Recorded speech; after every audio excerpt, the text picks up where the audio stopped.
Curiosity is going to have a really significant impact on how people adapt and change their kind of routine and their situation in response to remote working.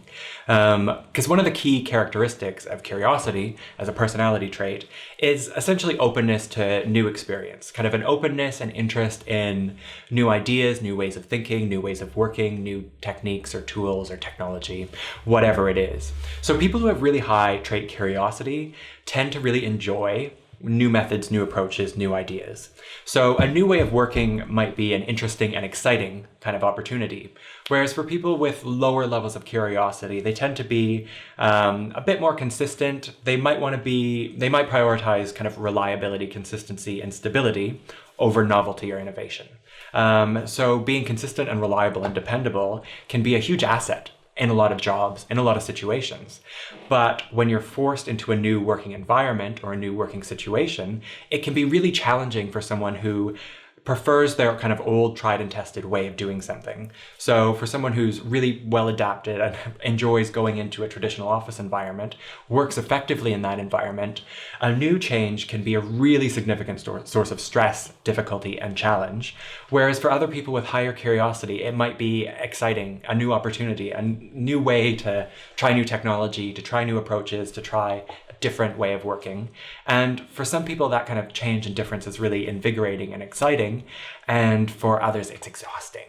So when people are forced into a remote working environment, people with higher curiosity are probably going to adapt to it a bit quicker. They might enjoy it a bit more. They're probably more interested in the opportunities it allows them, whereas some people are going to take a lot longer to adapt to that new environment. That doesn't mean they can't. It might mean that they need to really be conscious about developing a routine, about getting that stability back into their life, into getting that consistency into a routine, into kind of consistent actions, behaviors, ways of working. They might need to really start and structure their working environment, their working day in a really kind of clear and well-ordered way, right? And that takes time. It takes a while to get into that approach, to develop that consistency until you're working in a way that is reliable and comfortable. Whereas for people with high curiosity, the opposite might be exciting, right?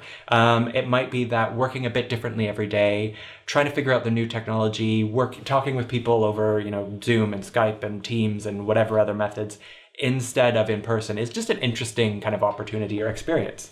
That doesn't mean it won't sometimes be exhausting or difficult or challenging for them. It just means that the learning process is very different, right? People might jump into it a lot quicker, might enjoy it and pick things up a lot more quickly and adapt to it more quickly versus someone who wants to get into more of a routine instead of taking every day differently. But that's really going to affect both how much people enjoy remote working. To a certain extent, it'll have an effect on productivity, right? So people with high curiosity are more likely to be more productive more quickly when they have to jump into a remote working environment, whereas people with lower curiosity might take longer to get as productive as they were before, or to meet a certain level or requirement when they're in a radically different environment, situation, schedule, whatever. But it's something that's really important for people to know about and understand about themselves, and for managers to understand about people too, right? These different levels of personality traits, especially curiosity, are really going to affect how people adapt to new situations and changing working environments. So it's not necessarily that certain people won't be effective, but certain people are going to take different amounts of time, maybe different levels of support, and just different circumstances to really get into working most effectively.